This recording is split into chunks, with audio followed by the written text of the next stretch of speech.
Halo, Assalamualaikum warahmatullahi wabarakatuh. Waalaikumsalam warahmatullahi Ya, hari ini kita masuk kuliah ke Kamis, tanggal 17, 17 apa, Maret ya, Maret. Ya, itu saya akan mulai kuliah hari ini ya. Itu terkait dengan teknologi dan other operational risk, ya. Risiko-risiko personal.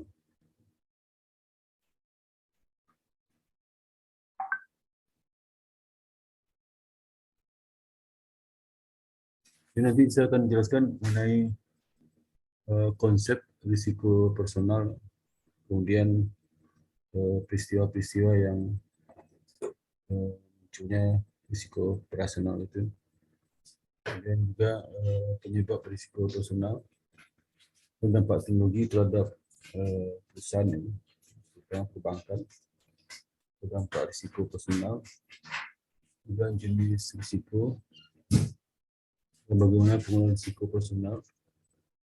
Yang kedelapan, perhitungan kecukupan modal risiko personal. Yang utama, konsep risiko personal. Jadi risiko personal itu risiko yang atau kerugian yang akan dihadapi oleh perbankan di masa datang akibat terkait dengan aktivitas operasi seperti tidak berfungsinya proses internal. Di proses internal tidak berfungsi, internal proses ya, atau bisnis proses bisa juga ya. Internal control, kesalahan manusia dia juga bisa berdampak risiko personal untuk kerugian ya. Jadi contohnya apa saja? Dan kegagalan sistem ya, sistem tidak kerja yang semestinya, di ATM mati, kemudian tidak bisa mentransfer, itu akibat kejadian-kejadian eksternal. Eksternal itu bisa juga yang bisa dikontrol, bisa juga katastrofi, pilihan katastrofi seperti misalnya bencana alam menyebabkan tumpang hancur, terbakar dan sebagainya. Jadi semua itu mempengaruhi operasional bank, sehingga bank itu berpotensi mengalami kerugian atas kejadian-kejadian seperti itu.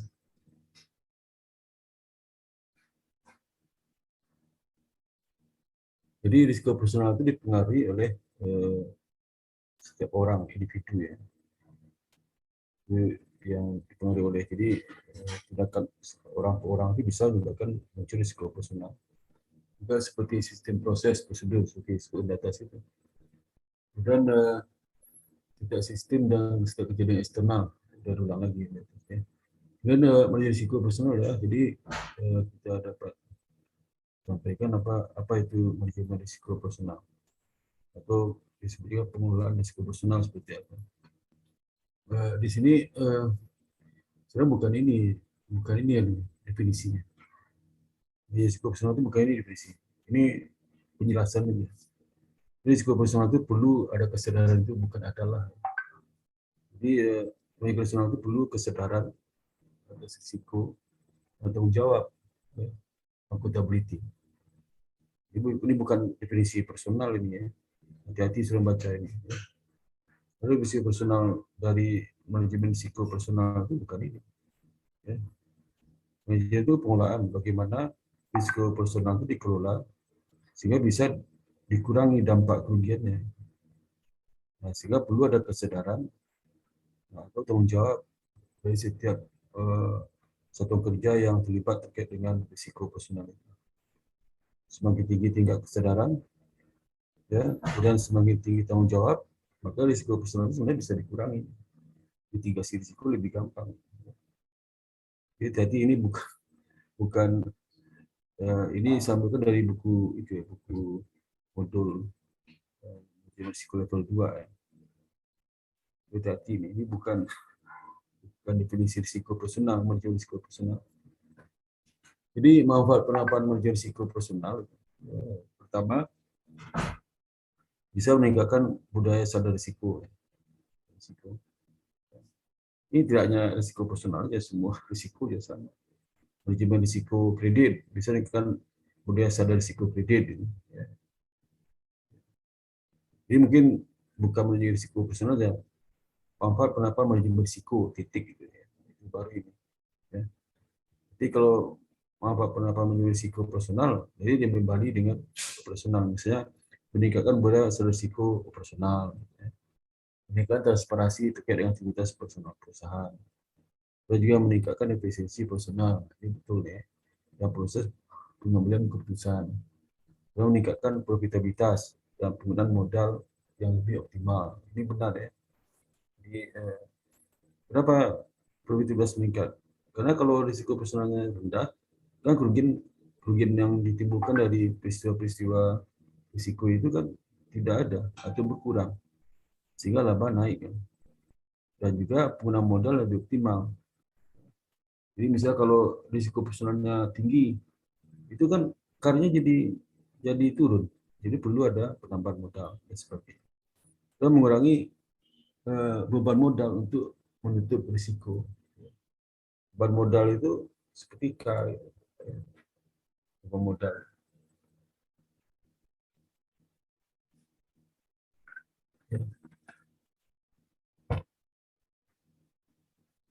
Nah, peristiwa-peristiwa yang menimbulkan risiko personal itu ada peristiwa misalnya internal fraud, itu peristiwa yang bisa menimbulkan risiko personal. Misalnya pemakaian komputer oleh orang tidak berhak ya, berwenang.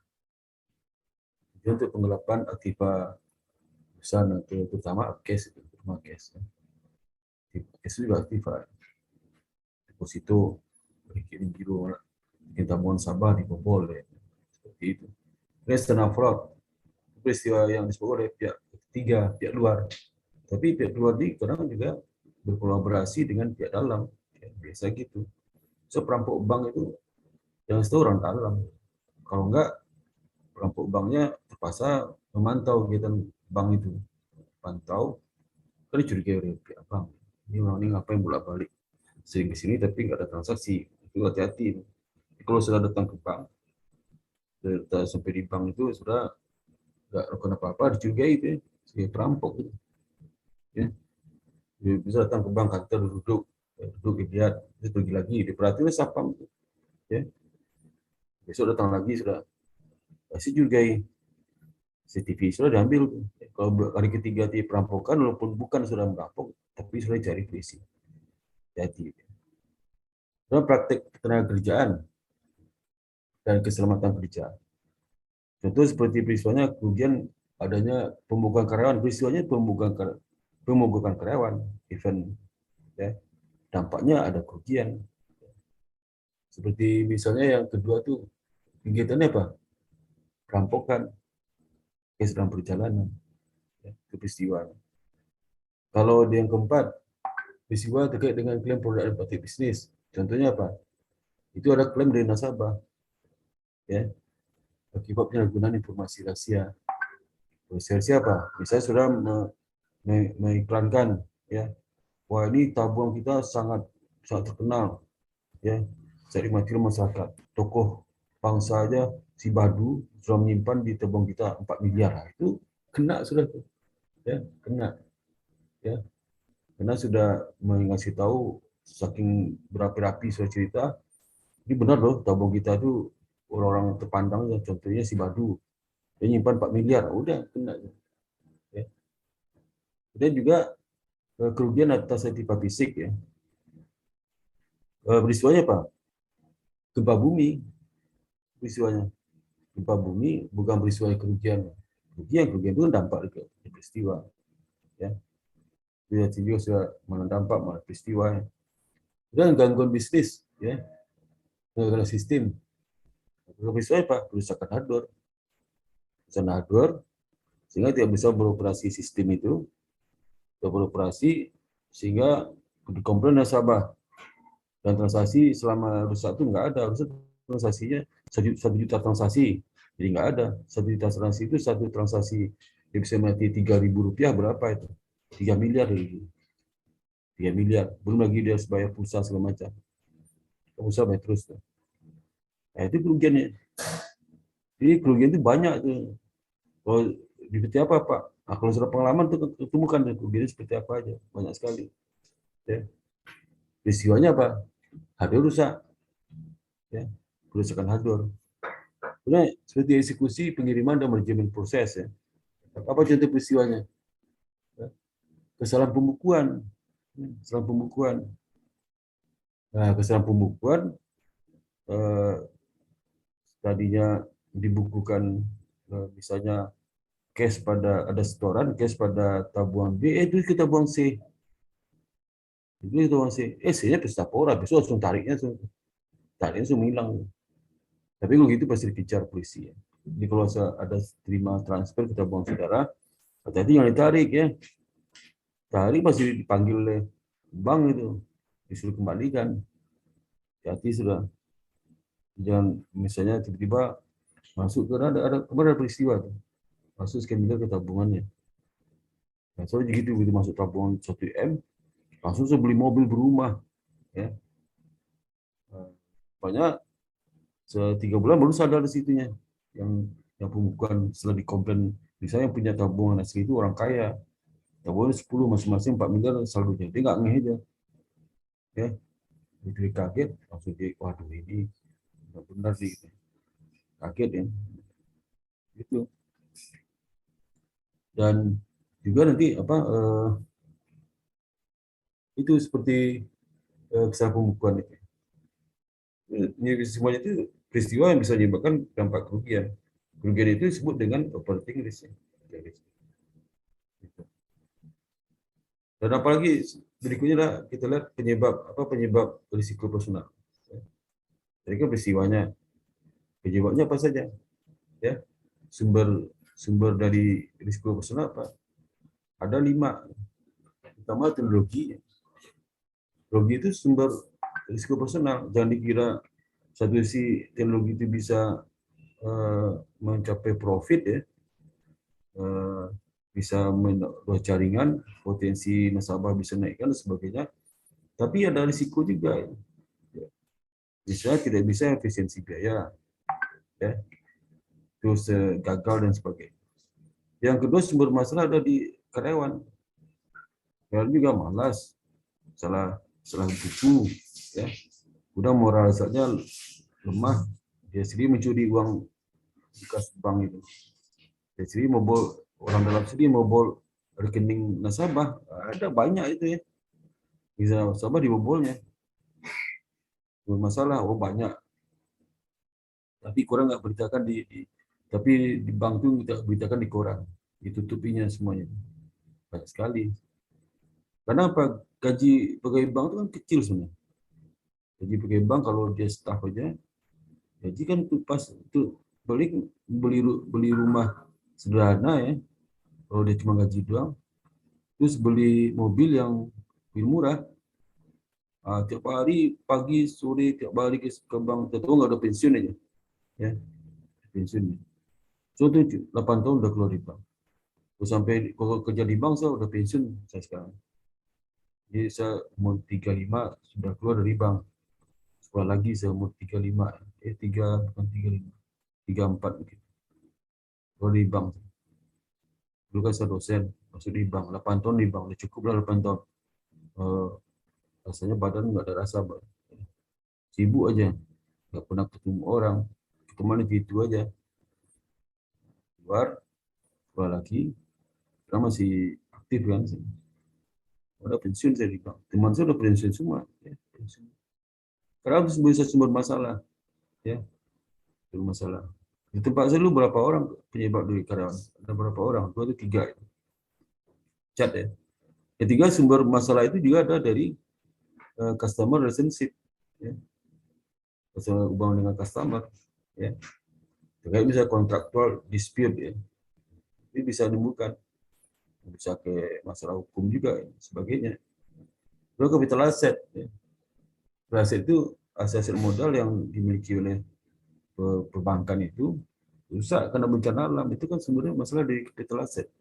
Eksternal ini yang external fraud ini yang paling itu. Kalau employee itu dalamnya ada internal fraud ya. Stratford itu dari pihak luar. Itu ada 5 ini semua masalah di risiko profesional itu.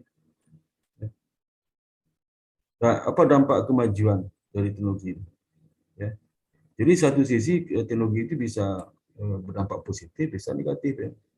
Positifnya dia bisa menaikkan interest income, can be increase ya, melalui berbagai output yang lebih luas dan cross-selling-nya lebih luas dan bisa mencapai cakupan nasabah yang lebih banyak lah.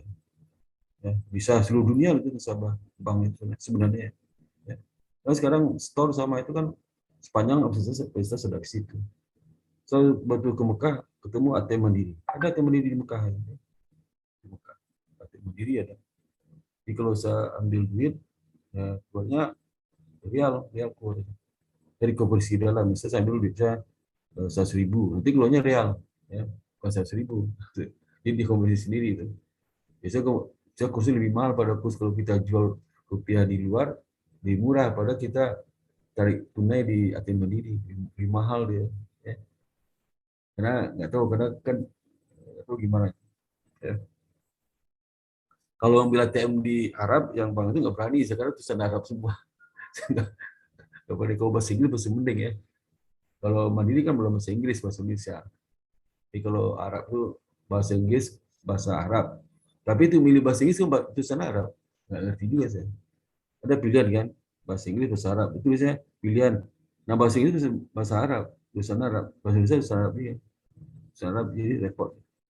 Nggak bisa. Jadi udah enak sekarang kalau sudah pergi umroh kemana-mana di dunia ini enak. Ya, sekali. So narik uang misalnya di Inggris pakai ATM ini ada yang internasional itu pakai ATM. Nah di ATM itu nanti keluar itunya pound sterling keluarnya. Ya. Ya, tapi ya sudah di itu di casnya tinggi sekali ya, tinggi sekali. Casnya itu yang repot. Yang paling enak lah sudah bawa uang di Indonesia itu uang dolar kalau ke luar negeri. Kalau ke Arab rupiah aja Pak. Ya, nanti saya berharap di rupiah karena rupiah ke rial di Indonesia lebih mahal rial, harga rial. Kalau di Arab lebih murah rial. Jadi kalau sudah mau ke Arab itu secukupnya aja beli rial di Indonesia. Nanti banyaknya belinya di Arab. Ya. Kalau lebih juga dijual sini juga untung. Sudah. Gitu. Jadi kalau beli itu, saya ada karena murahnya karena di situ lebih efisien kan stabil. Sedia rupiah stabil, tapi di sini nggak stabil. Rubah-rubah ya. Dan beban bunga bisa turun beban bunga ya dengan ada teknologi itu.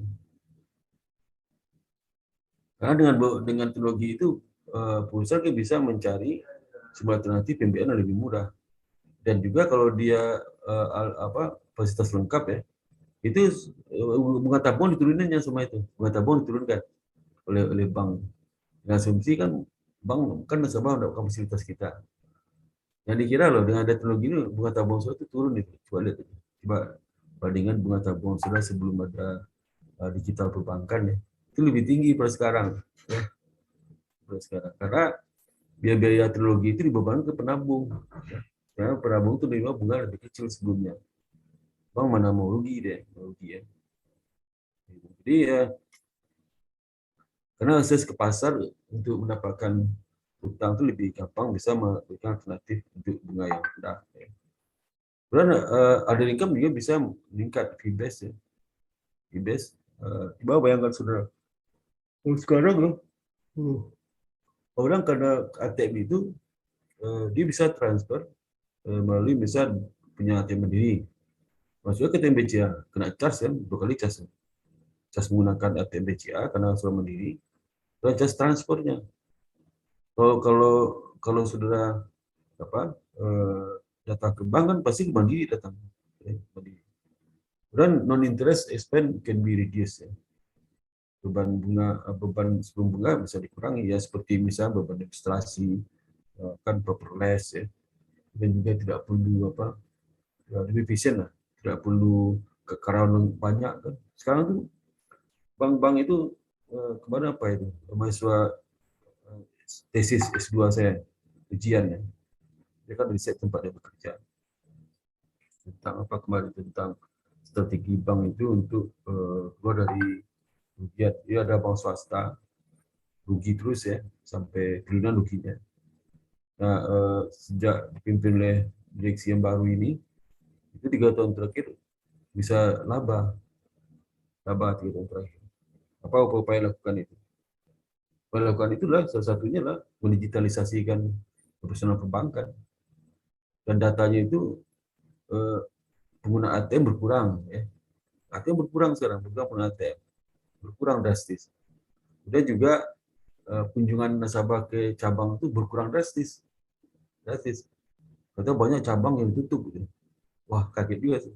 Cabang tutup karena semua pakai digital, e-banking kan, e-banking sekarang.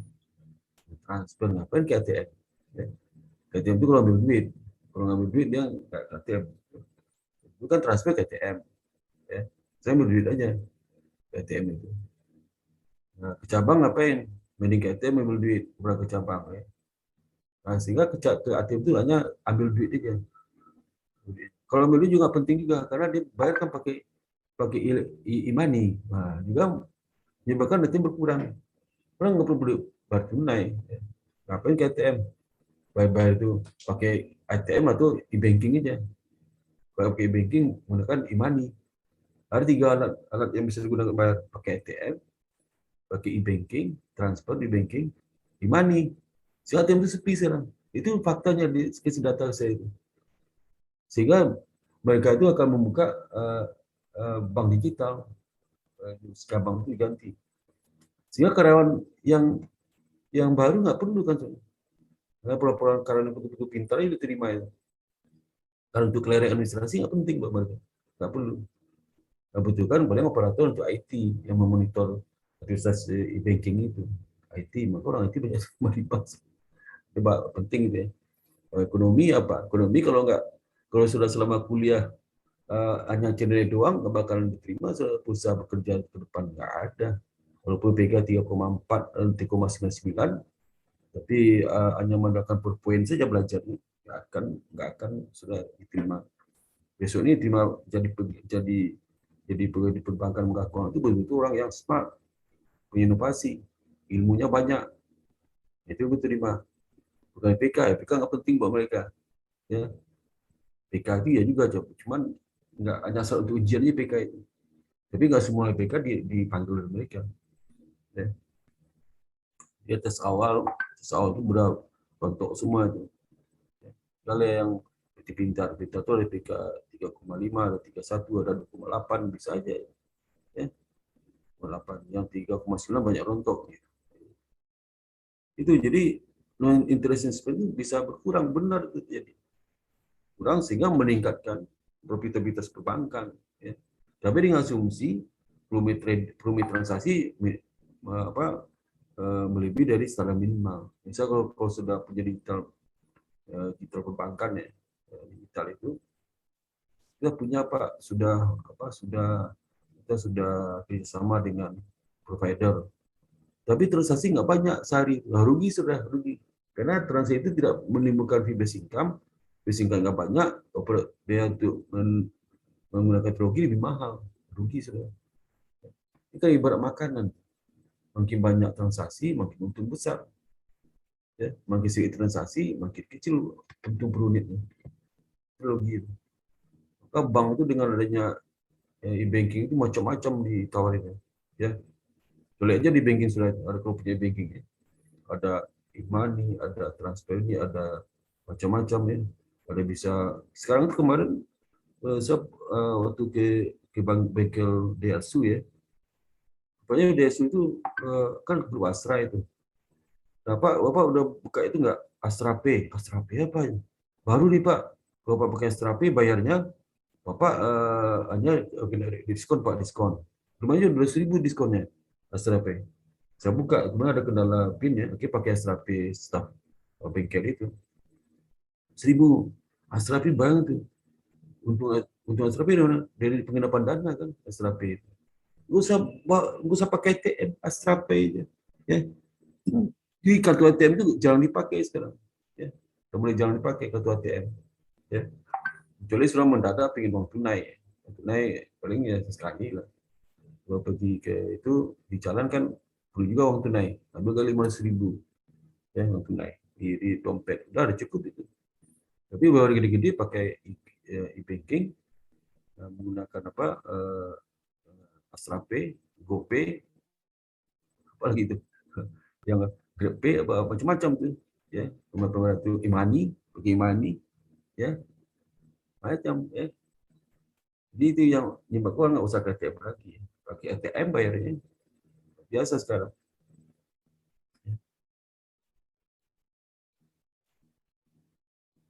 Nah, dampak terhadap wholesale banking itulah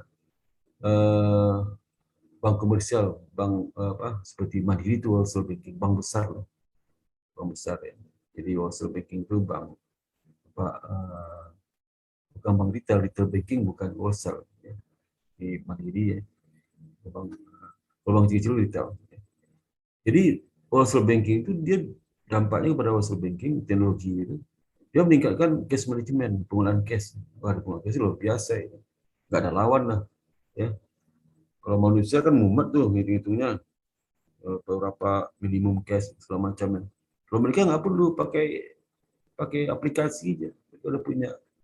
Sehingga mereka bisa mengontrol akun-akun yang dikeluarkan, pengeluaran cash itu bisa dikontrol, bisa berkonsultasi otomatis tuh. Terus sekarang data kan terintegrasi semua.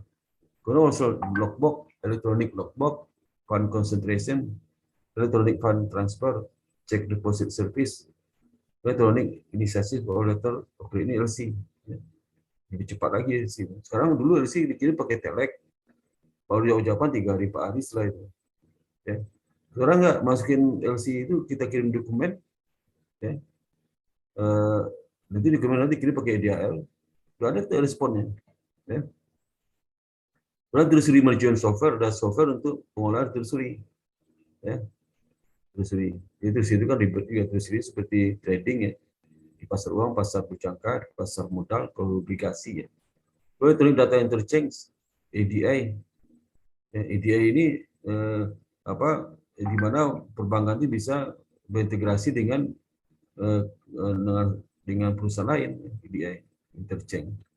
Jadi kalau dia ngirim dokumen ya, kirim data-data bukti billing segala macam, itu bisa dikirim ke nasabah kemana ya.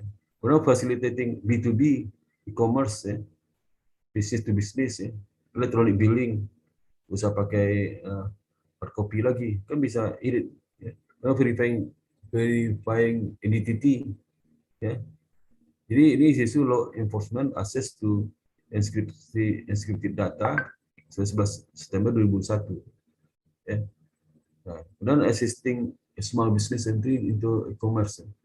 Jadi membantu small business untuk masuk ke dalam e-commerce. Itu bank-bank misalnya nasabahnya UKM, itu dia bisa bantu ya, di jaringan perbankan itu. Berapa berarti terbikin pada dampak teknologi? Automated teller mesin ATM ya. Orang point of sale debit kredit, debit card ya. Orang home banking.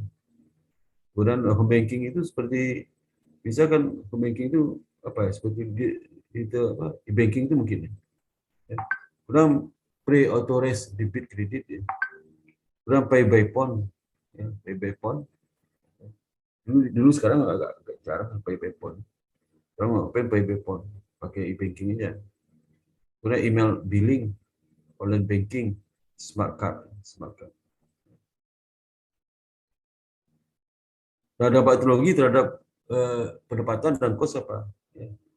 Nah, investment teknologi itu berisiko ya, ada berisiko lah. Ada. Jadi kalau investasi teknologi itu di mana NPV-nya positif ya, berarti teknologi itu bisa keuntungan, ya, keuntungan. Tapi dengan asumsi NPV positif itu lebih tinggi efisiennya daripada sebelumnya. Misal kalau sebelumnya biaya sebelumnya misalnya biaya personal itu dengan volume yang sama itu 100, dengan teknologi kok 120. Nah, itu teknologi risk, jadi menimbulkan beban yang cukup tinggi. Sedangkan revenue nggak naik, kecuali revenue naik. Misalnya dengan ada teknologi itu, revenue naik, beban juga naik, sehingga margin naik, itu nggak apa-apa. Tapi kalau margin sama, berarti sama doang. Jadi kalau gitu ngapain pakai teknologi? Semua teknologi marginnya 10% dari revenue. Saya pakai teknologi 9%, itu nama teknologi risiko teknologi. Ya. Kemudian terjadi potensial agensi konflik. Ya. Jadi pertumbuhan dengan melalui orientasi investasi mungkin tidak memaksimalkan nilai dari shareholder value. Ya. Jadi kan bank itu ingin pertumbuhan, sehingga tadi dividen dipakai invested lagi. Sehingga kan bagi pemegang saham, waduh nggak terima dividen tuh. Kalau mungkin dana itu dipakai untuk bikin perusahaan lain dan sebagainya. Jadi ada konflik agensi. Jadi pemegang saham ingin supaya dibagikan dividen, bagi manajemen mau uang hasil operasi itu untuk ekspansi terutama untuk investasi teknologi. Dan kerugian teknologi investment bisa memperlemah posisi dari lembaga keuangan itu. Kemudian pertama adalah punya efek, ini lanjutan tadi. Pertama punya efek. Kalau sebenarnya efek itu fasilitas itu cost marketing itu bisa meningkatkan pendapatan. Increase innovation itu bisa meningkatkan pendapatan. Banyak produk fasilitas, kemudian ke nasabah luas ya. Tadi nasabah sekitar Jakarta dengan banking itu meluas seluruh Indonesia bisa. Bagi cabang dan seluruh Indonesia. Ya. Dan cabang nggak usah banyak cabang, curi provinsi aja. Cabang. Jadi tinggal hub-hub aja yang kecil aja. Representatif itu. Karena service quality, efek dampak quality, service kualitas meningkat, kualitas service meningkat. Jangan sampai terjadi bukan nggak dimanja nasabah, usaha datang ke bank, dia bisa transfer. Bila datang ke bank, dia bisa membayar tanpa perlu uang tunai. Dan dia bisa bukti dan cepat banget. Dia bayar nggak perlu lagi. Jadi di banking itu adalah dompet. Jadi di dompet orang sekarang kan jarang gitu. Dompetnya ada ATM sama HP. HP itu yang bisa mempersoalkan banking. Nah, kalau HP-nya hilang itu nangis sekarang tuh, bahaya tuh HP itu. Ada semua data. Apalagi dia suka menyimpan PIN di HP itu, PIN banking, hati-hati. PIN di banking jangan disimpan di HP. Jangan pakai save otomatis itu. Otomatis bahaya, begitu HP mudah orang, begitu buka banking sudah, dibuka langsung otomatis masuk PIN sudah. Langsung transfer tuh, gila itu. Ya. Dan kedua, kalau sudah di banking itu jangan nyalakan itu ada di HP itu ya. Ini saya lihat kenapa yang ini NFC yang dinyalakan. Kalau soal tempat keramaian jangan nyalakan, karena NFC itu kalau semua NFC itu dalam jarak dekat ya, jarak sekitar setengah meter atau 1 meter, itu data e-banking sudah disedot oleh mereka, masuk PIN sudah. Tapi NFC sudah matikan nggak apa-apa. Ya. NFC itu kan syarat kalau misalkan transaksi di banking kan. Di setiap HP itu ada NFC. NFC sangat banyak. NFC itu apa ya? Kalau nyala itu sudah aktif intinya. Di banking sudah disebut data banking sudah ada, penyedotnya ada. Ya. Teman saya itu juga situ, teman saya di bank situ, hati-hati. Ini kan sudah pernah video di WA itu. Ya. Sudah jalan ngantri beli makanan, di belakang sudah ada orang juga antri ke dekat tuh. Langsung usah tempelin, langsung HP-nya jarak sekitar 1 meter udah bisa menyedot data di banking sudah, langsung PIN sudah, langsung masukin dia, nanti bisa transaksi langsung. Ya. Jadi hati-hati itu. Sekarang lupa juga, kadang lupa rame, lupa saya matikan NFC. Dimatiin aja. Lalu cost effect juga teknologi itu bisa meningkatkan kualitas personal, bisa lebih efisien. Lalu kok bisa bergerak. Jadi misalnya kalau yang pertama ini kan kurvanya sebanyak volume ya, maka biar data akan berkurang. Ya. Ini yang I. Jadi kalau tadi sesnya 10, biayanya mungkin 100, begitu sesnya naik jadi 8, biayanya turun. Jadi semuanya negatif ini. Ini bagus ya. Kalau teknologi seperti ini. Tapi ada juga apa economic scale itu kalau sesuaikan pada level kalau di gambar kedua ini level levelnya optimum di bawah ini. Nah, setelah optimum ini kalau ses ditambah juga akan meningkatkan biaya tidak efisien. Dan skala ekonominya sampai di sini sampai optimum ini. Kalau yang ketiga berapapun sesnya itu biaya sama atau biaya efek cost-nya sama berapapun. Maka kalau gini jadi mendingan SS segede mungkin. Jangan esnya kecil ya. Jangan segede mungkin. Karena tidak mempengaruhi efek cost. Jadi, kalau yang gambar pertama kan kalau saya turun, cost turun. Kalau sesi naik, cost turun. Kalau sesi naik, cost tetap. Jadi mau naik mau turun sama aja. Terserah pilihan ya. Jadi economies of scale itu adalah pengurangan biaya unit produksi ketika perusahaan menghasilkan 2 atau lebih produk dengan menggunakan proses produksi atau sumber daya yang sama. Di multiple output mungkin memberikan sinergi dalam produksi. Jadi kalau di produksinya itu hanya 1-3 output nggak efisien. Kalau banyak lebih efisien. Di ekonomi itu ada mengoptimumkan inputnya ada 5, outputnya ada 1-2 itu optimum level berapa. Ya. Kalau kita di akuntansi kita usah belajar karena S3 ekonomi. This economics of scope. Jadi spesialisasi mungkin memiliki cost benefit dalam produksi dan delivery of some service dari lembaga keuangan itu.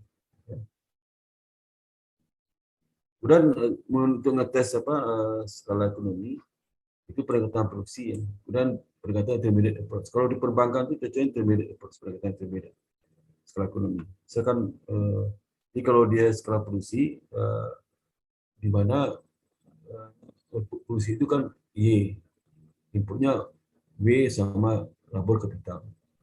Tapi kalau dia itu intermediate, tidak hanya W dan C, tambah lagi dana fund K, dana.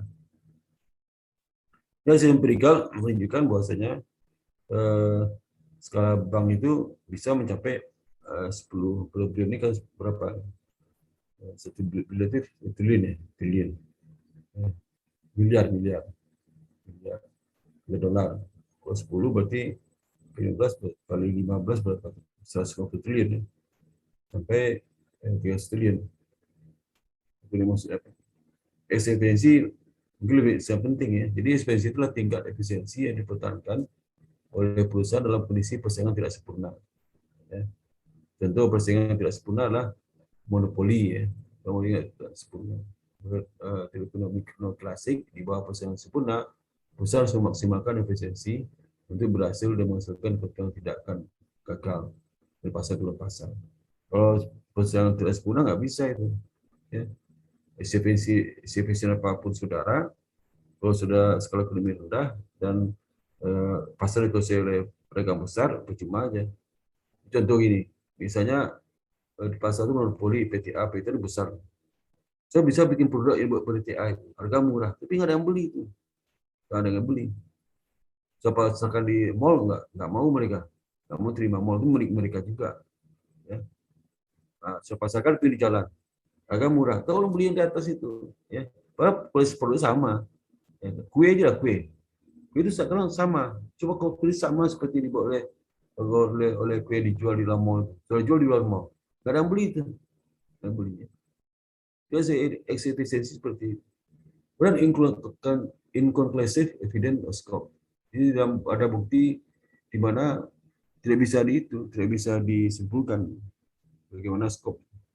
Kemudian studi terakhir menggunakan profit based approach menemukan bahwa perusahaan yang besar atau di perbankan ini mahasiswa juga sering melakukan penelitian ya di deskripsinya. Selalu bank-bank besar lebih efisien pada bank kecil. Perusahaan besar lebih efisien pada perusahaan kecil. Karena di bank besar itu dia bisa menawarkan suku bunga lebih rendah pada bank bank-bank yang kecil, BPR, suku bunga BPR lebih tinggi pada bank mandiri, pasti. Ya. Nah, dampak risiko personal apa dampaknya? Seperti tadi sudah sedikit sebagai sudah dijelaskan juga, berkurang di aktiva, breakdown, kemudian hilangnya hak regres, loss of recuse, pembayaran atau pengeluaran uang pada pihak yang ketiga, ya, tiga. Oke.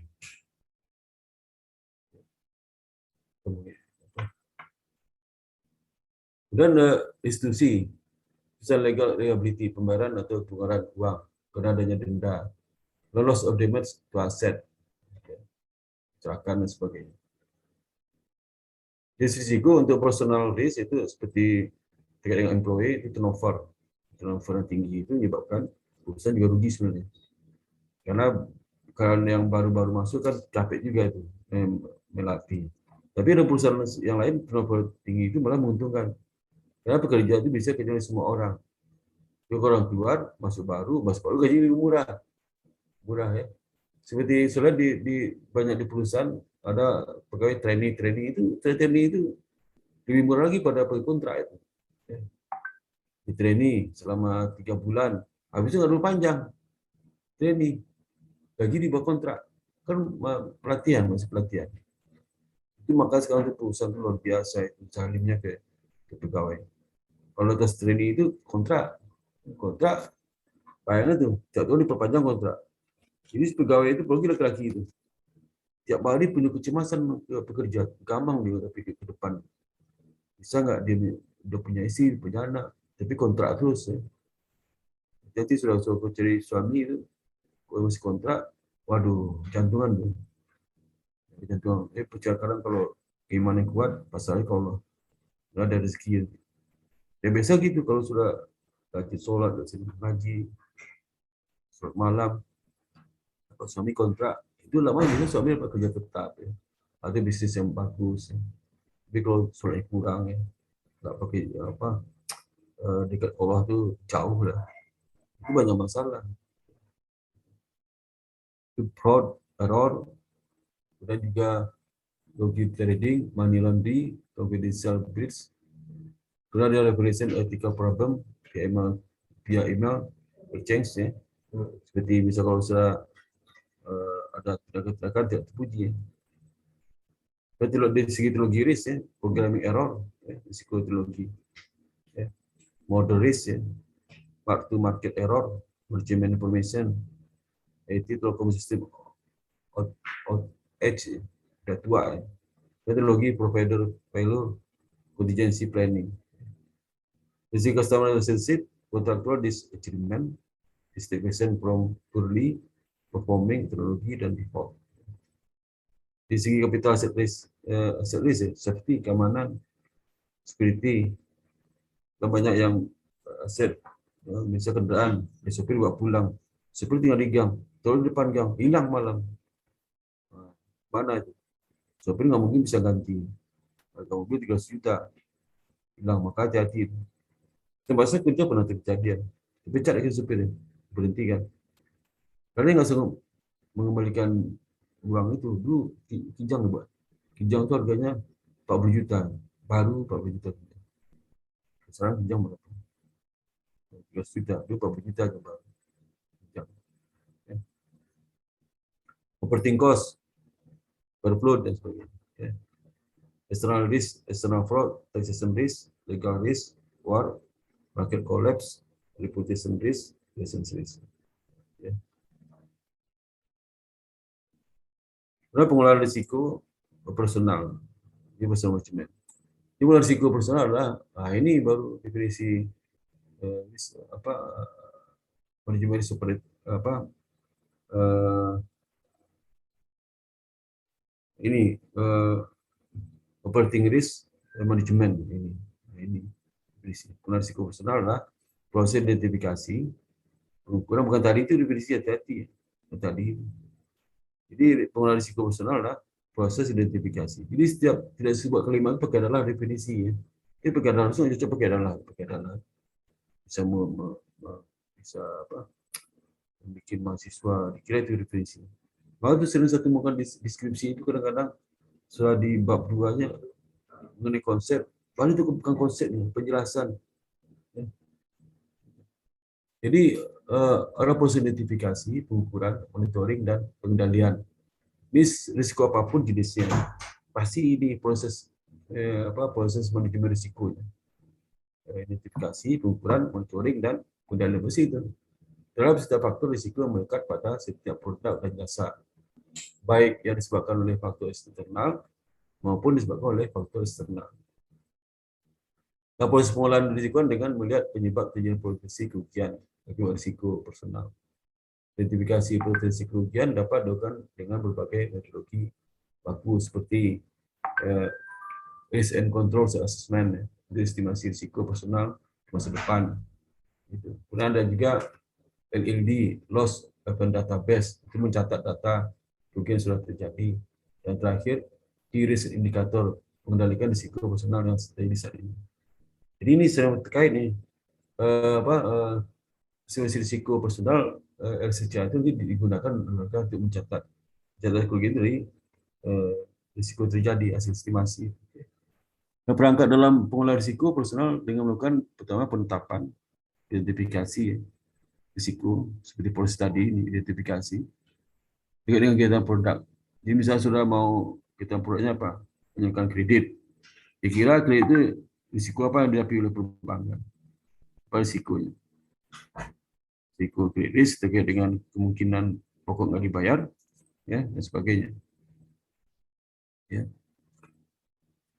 Saya harus ini sebentar ya, saya bicara.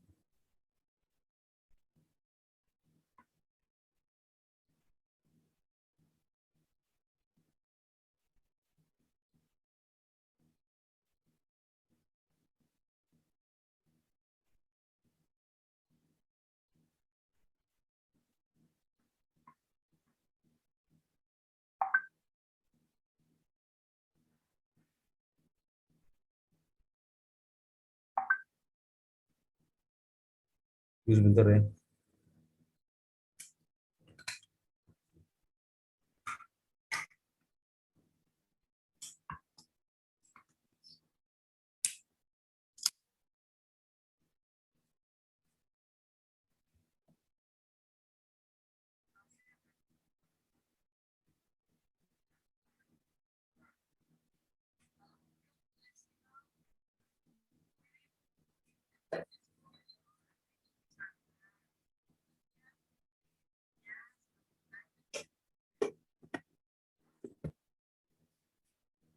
Selamat pagi Prof.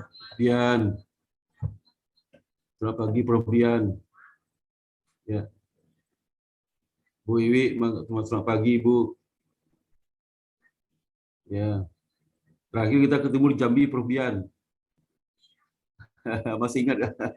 Iya, masih ingat. Alhamdulillah Prof. Dian, alhamdulillah. Iya. Kendari seolah saya mau ikut Prof. Kalau ke Dalangan. Kita ketemu lagi di Kendari itu. Insyaallah.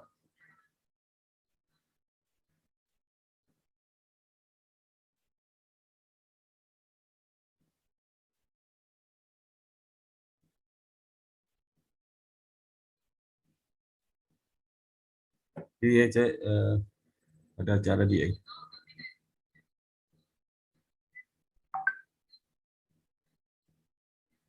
jadi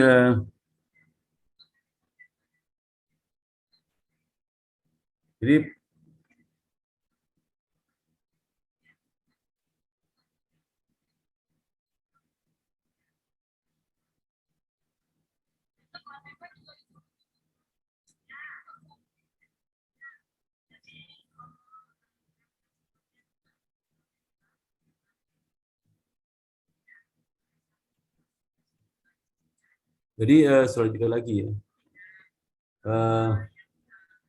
Jadi perangkat dalam pengelolaan risiko personal dengan melakukan tadi itu ya, menentukan limit ya.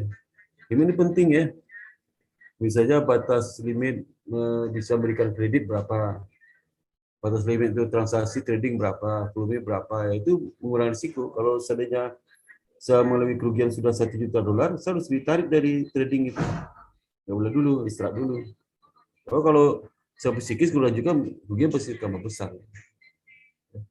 Ada business continuity management. Untuk minimalkan risiko tersebut, pengakuan perlu memiliki business continuity management. Apa itu BCM? Itu proses manajemen terpadu yang menyeluruh untuk menjamin kegiatan operasional bank tetap dapat berfungsi walaupun terdapat gangguan bencana guna melindungi kepentingan para stakeholder. Jadi mereka melakukan pendampingan backup ya. Jadi bagaimana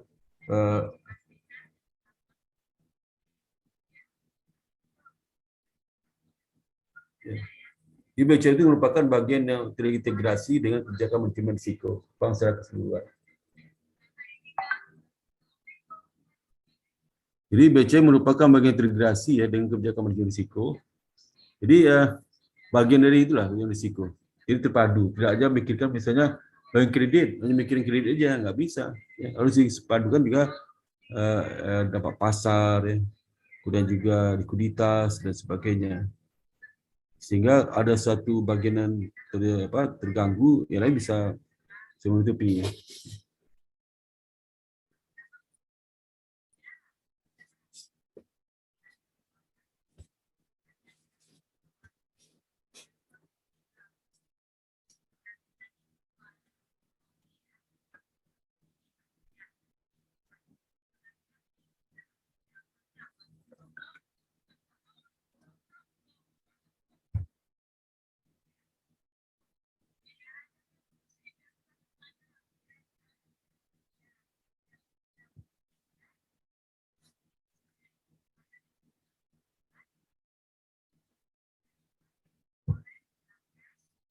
Jadi efisiensi teknologi bisa menghasilkan lower cost ya, melalui improve allocation of input ya.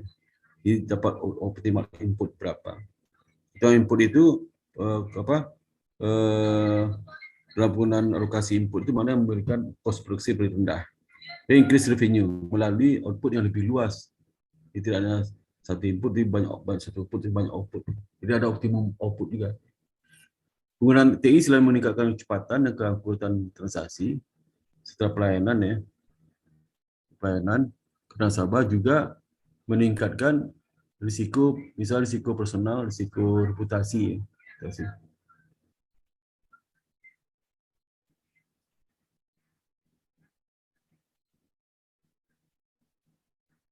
Kontrol operating external risk ya, loss preventive training, loss preventive ya, multi training. Jadi bagaimana kita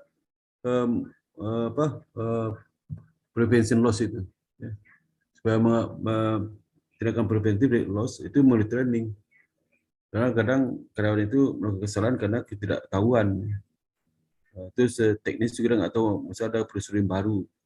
Dan development pengembangan SDM, review dari setiap employee itu.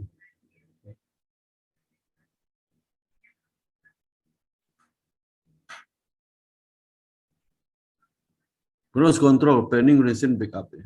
Loss financing ya. Kontrol planning, organisasi, dan backup. Ini penting, kontrol kerugian itu. Juga financing loss, external insurance. Jadi melalui misalnya kalau dia itu terkait capital asset harus diasuransi kan. Dan kalau terkait dengan kredit harus diasuransi kredit dan penjaminan itu. Kalau tabungan LPS ya, tapi nggak semua LPS itu dijaminkan. Loss isolasi itu kapital lembaga keuangan. Nah sekarang bagaimana perhitungan kecukupan modal ya? Jadi dalam perhitungan kecukupan modal terkait dengan operational risk itu, terkait dengan operational risk ya, itu ada dua pendekatan ya. Karena ada tiga, jadi kita lihat dua ini. Pertama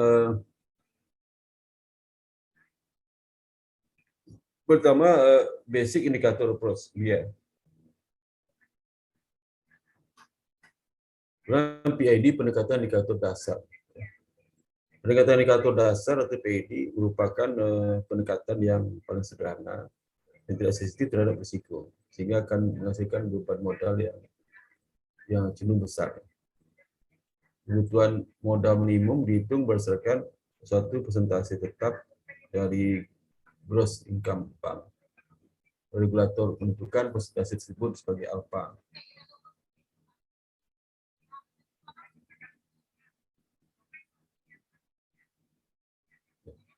Jadi nanti ada alfa, jadi gabung semua ya. Jadi ada alfa itu sekitar 12% ya. Kalau standardized approach itu nanti pakai list bisnis ya. Jadi di gross income juga list bisnis. Jadi nanti masing-masing ada alfanya. Kemudian saya mungkin contoh aja. Ini kalau hitung cukup modal itu ya. Jadi mulai basic indicator approach, kemudian pengembangan lebih jauh standardized approach. Nah ini yang ketiga fund measurement approach. Yang fund ini lebih luas dan lebih advance ya. Mungkin di sini saja dengan dua ini aja. Ya. Nah pertama terkait dengan basic indicator approach ya, metode.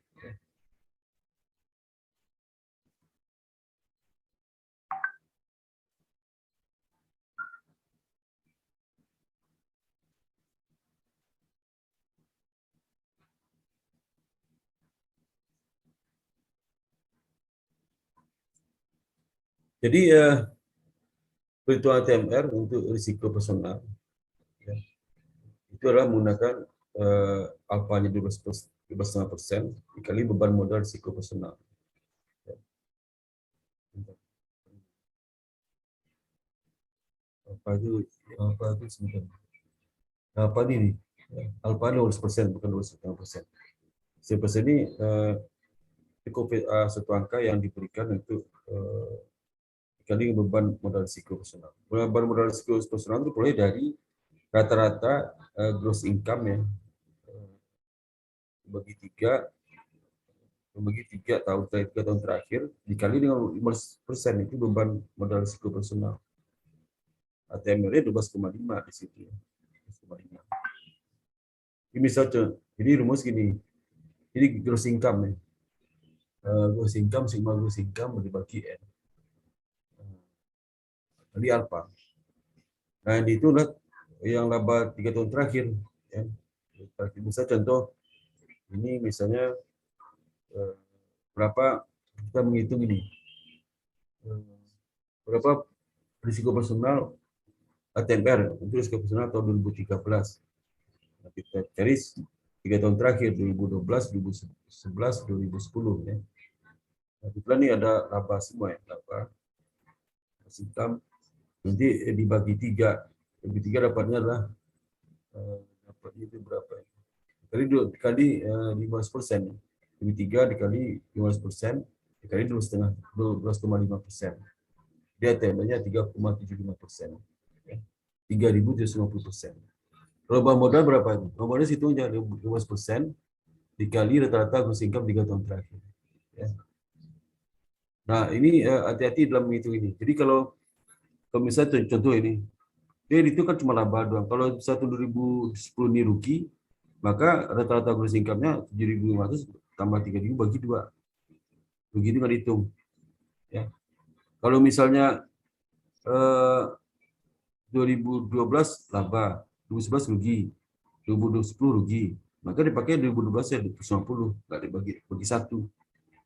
Baru dikali 15%. Nah, itu beban modal risiko. Ya. Dikali ATMR. Dikali 12,5%. Apalah ATMR. Jadi kalau sudah lihat kartu ada modal dibagi dengan ATMR kredit, ATMR personal, ATMR pasar. ATMR personal itu yang angka 3.250 ini. Tambah dengan ATMR kredit, tambah ATMR market risk. Ya.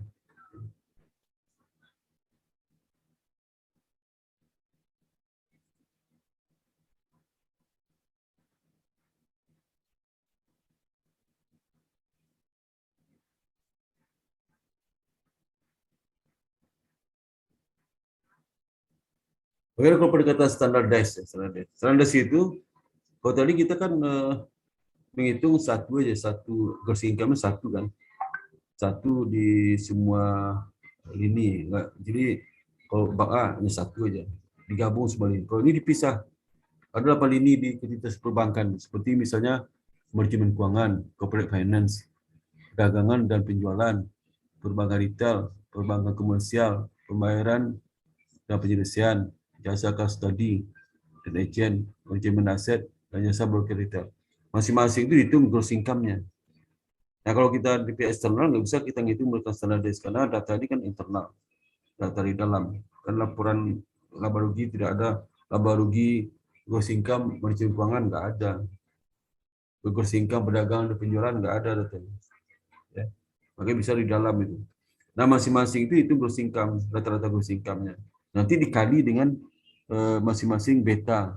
Masing-masing itu beta beda-beda sesuai peraturan di peraturan yang ada di regulator ya. Bisa pertama itu beta berapa, nanti beta dikali dengan rata-rata gross income. Itu beban modal risiko personalnya. Nanti lagi beban modal risiko personal yang kedua, yang ketiga, yang keempat, kelima. Nanti dijumlahkan, baru dikali 2,5%, dapat ATMR-nya. Ya. Jadi pertama langkahnya sudah hitung gross income rata-rata per masing-masing lini produk. Yang kedua, setelah dihitung itu dikalikan dengan masing-masing betanya. Nah, kemudian dijumlahkan, total penjumlahan itu dikali dengan 12,5, dapatlah ATMR. Total jumlah ini nama total modal risiko personal. Nanti dikali 2,5% dapat ATMR.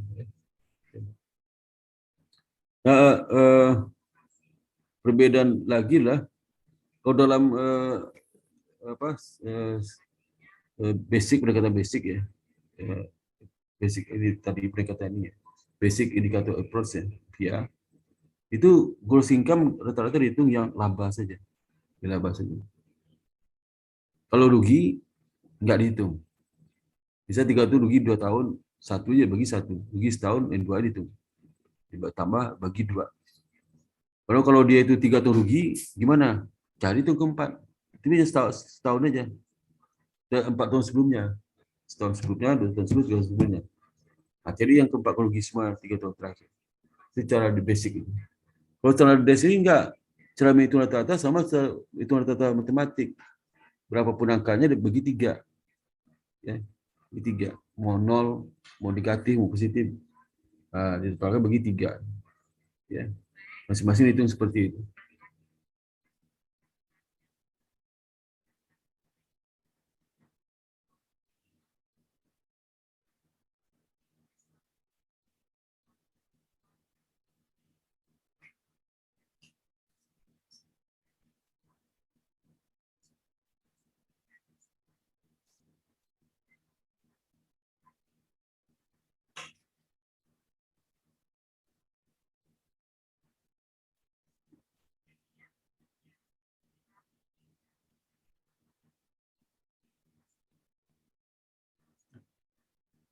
Nah, dengan standar itu kita lihat beta itu, nilai beta untuk masing-masing line bisnis itu, beta dikali dengan rata-rata gross income ya, dapat beban modal risiko personal. Nah, itu beta itu berkisar antara 12, 15, 18 ya. Jadi ini beta itu merupakan proksi pendekatan antara pengalaman kerugian. Jadi berdasarkan data historis beta ya. Historis. Nah, rumusnya ini. Jadi masing-masing dari line bisnis itu gross income dikali dengan beta. Dan nanti cari lagi line bisnis kedua, ketiga dan seterusnya. Nah, contoh seperti ini contohnya. Coba perhatikan ya.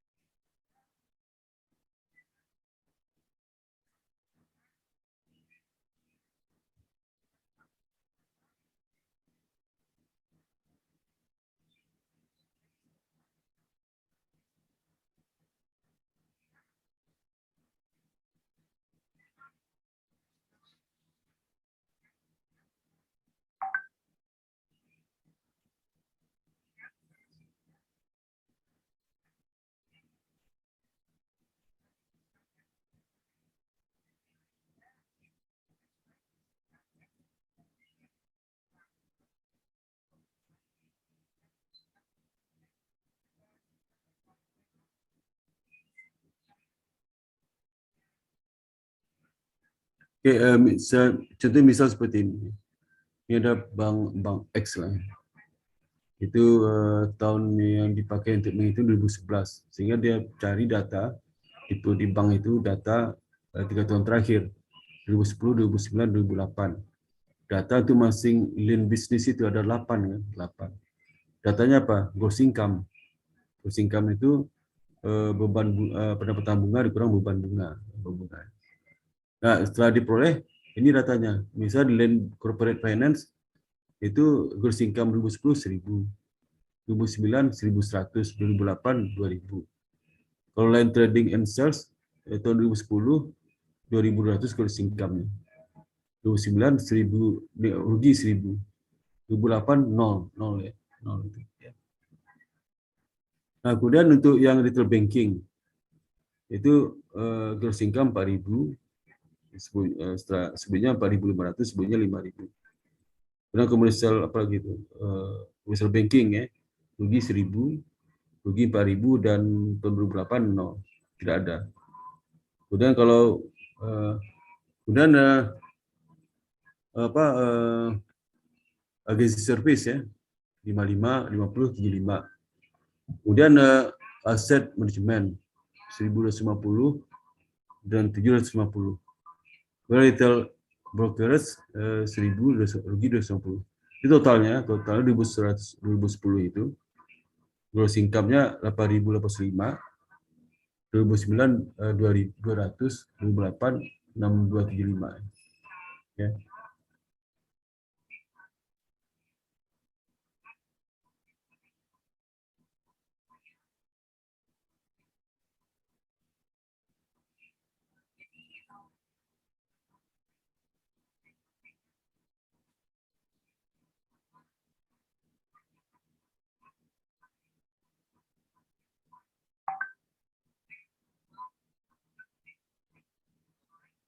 Ya, sekarang kita hitung berapa beban modal masing-masing bisnis itu. Modal itu kan beta dikali apa? Beta dikali itu, dikali dengan rata-rata gross income ya, dari line bisnis itu. Misalnya beban modal untuk corporate finance ya. Kita hitung berapa rata gross income-nya. 1000 tambah 1100 tambah 1000 bagi 3, dapatnya 1033,3. Diganti betanya, dikali beta. Betanya untuk finance 18%, itu given ya. Sesuai aturan ya. Jadi dapatlah beban modal risiko personal 186. Kemudian trading, trade and sell. Kita cari dulu gross income-nya rata-rata. Itu 2200 ditambah dikurangi 1000 kan rugi itu. Tambah 0 dibagi 3 berapa itu? 1200 bagi 3 dapatnya 400. Dibagi 3, beda sama basic. Bagi 3 semua. Dikali betanya 18%. Retail banking itu tinggal lari datanya. Retail banking itu kita cari beban modal risiko personal. Pertama rata-rata gross income-nya. Banking mana tuh? 4.000 tambah 4.500 tambah 5.000 bagi 3 dapatnya 4.500. Kali beta 12%. Dapat 540 beban modal. Lalu komersial banking itu mana? Itu rugi 100, 1000 rugi 4.000. Nol. Maka rugi 1000 tambah rugi 400 tambah 0 bagi 3. Jadi berapa tuh? Dapatnya minus 166,7. Dikali 0,5 dapatnya beban modalnya minus 250. Ya. Kemudian payment installment. Installment mana? Itu 300 tambah 350 tambah 200 ini ya, tambah 200 ini. Bagi 3 dapatnya 216,7 dikali beta 18%. Lagi si service itu 55 tambah 50 tambah 75 dapat rata-ratanya itu 60 dikali beta 15%. Kalau aset manajemen itu apa?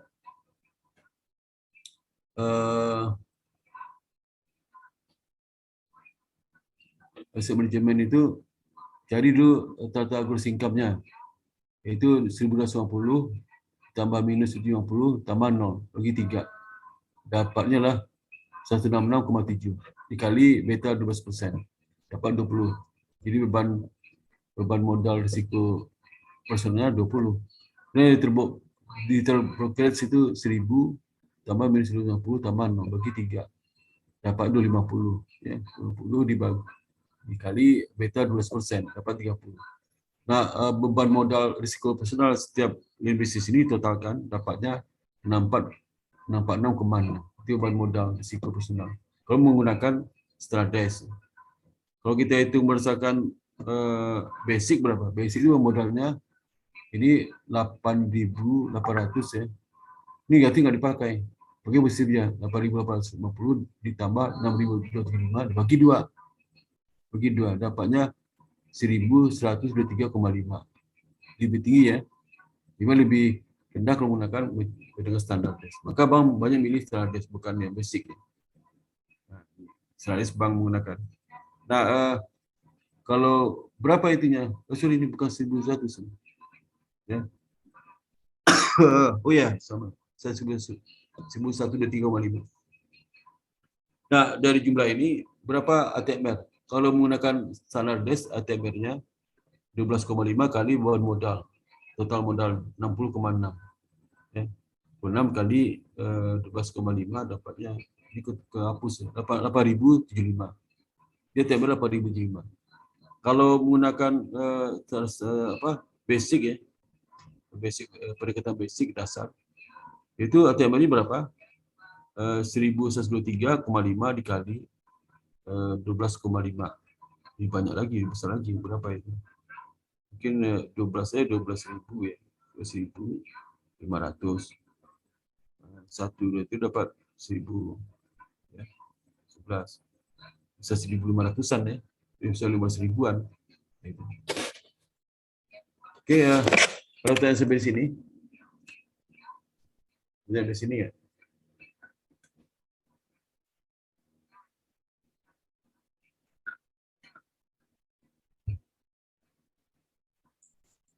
Kalau pertanyaan di sini.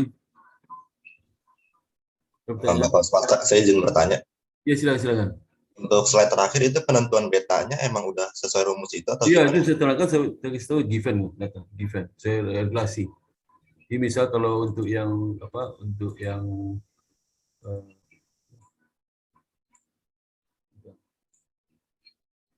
misalnya kalau untuk yang lab bisnisnya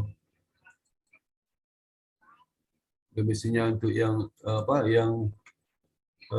corporate finance itu 18% betanya. Kalau yang untuk trading Excel 18%, retail banking 12%, commercial banking 15%. Ini beta udah given dari segi ketentuan. Ya, ada pertanyaan lagi? Udah ngerti belum? Baik Bapak, terima kasih Pak. Ya. Nanti ini biasa di ujian keluar ya soal itu ya. Biasa ujian keluar soal, jadi saya pelajari. Ada lagi yang lain pertanyaannya? Kalau nggak ada, saya ambil absen dulu ya. Habis absen nanti kita foto bersama. Habis foto bersama kita makan siang bersama. Tapi waktunya bersama, tempatnya beda ya. Waktu sama, jam 12 siang makan serentak, tapi tempatnya beda-beda. Karena kita nggak bisa ketemu. Ya. Kapan ketemu? Jangan sampai Juni nggak pernah ketemu kita. Ya, dulu sudah nggak ketemu juga sama saya. Ya. Karena sekarang mungkin jarang di kampus ya. Ke depan tuh saya kalau kampus ya kalau saya penting baru ke kampus ya. Kalau enggak saya mungkin banyak online aja ke depan itu. Jadi nanti semester kancil ke September mungkin online juga itu ya, walaupun dosennya nggak kan bisa variasi, ada online dan offline. Jadi kalau saya kampus, kalau lagi offline saya kampus, kalau online di rumah aja ya. Terus kalau saya lagi keluar ya di kampus juga sih. Minimal yang saya sampaikan sampai sini kuliahnya. Alhamdulillah. Assalamualaikum warahmatullahi wabarakatuh. Waalaikumsalam. Terima kasih Pak. Izin deh. Bapak sepakat, saya izin. Bisa sama. Izin Pak. Assalamualaikum. Waalaikumsalam warahmatullahi wabarakatuh.